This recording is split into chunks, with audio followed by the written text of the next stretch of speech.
Journalist Krishnamurthy గారు ఇప్పటికే 10వ రౌండ్ కూడా ముగిసినట్టుంది. దాదాపు 4000 పైచిలుకులో మెజారిటీలో కూడా టీఆర్ఎస్ కనబడుతుంది. ఎలా ఉంది 10వ రౌండ్ ఏ విధంగా కొనసాగుతుంది? 10వ రౌండ్ కాదు ప్రణయ్ 10వ రౌండ్ కాదు 11వ రౌండ్ కూడా పూర్తయిపోయింది. దాదాపుగా 5700 పైచిలుకు మెజారిటీతోటి టీఆర్ఎస్ అభ్యర్థి కూసుకుంట ప్రభాకర్ రెడ్డి ముందున్నారు. అడుగడుగున అంటే రౌండ్కు బీజేపీకి మెజార్టీ తగ్గుతుంది, టీఆర్ఎస్ మెజార్టీ పెరుగుతుంది.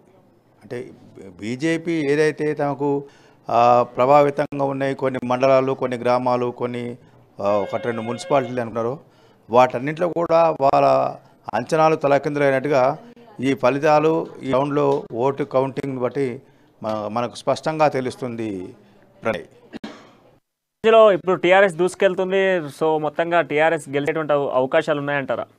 ఆల్రెడీ 11వ రౌండ్ కూడా ముగిసింది కనుక చివరి 4 రౌండ్లలో సో 3.5 రౌండ్లు అని చెప్పుకోవాలి. 3.5 రౌండ్లలో టీఆర్ఎస్ని బీట్ చేస్తుందా బీజేపీ?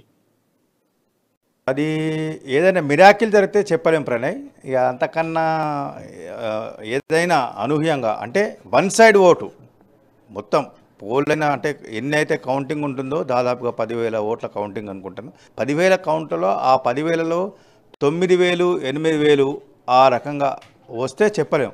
కానీ ఆ స్థాయిలో వీళ్ళకు ఓట్లు వచ్చే గ్రామాలు కానీ మండలాలు కానీ మున్సిపాలిటీ కానీ అక్కడ లేవు. ఇప్పుడున్నటువంటి కౌంటింగ్ జరిగేటువంటి ప్రాంతాలు ఆ మండలాలను బట్టి చూస్తే ఆ 10,000లో వీళ్ళకు దాదాపుగా 5,000, 6,000 వచ్చే పరిస్థితి కూడా లేదు.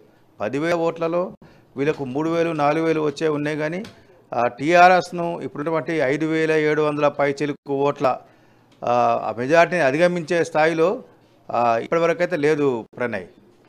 రైట్ కృష్ణమూర్తి గారు, మీరు అలాగే అందుబాటులో ఉండండి. సో మళ్ళీ 12th రౌండ్తో మళ్ళీ కలుద్దాం. మీతో ఒకసారి శ్రీనివాస్ రెడ్డి గారు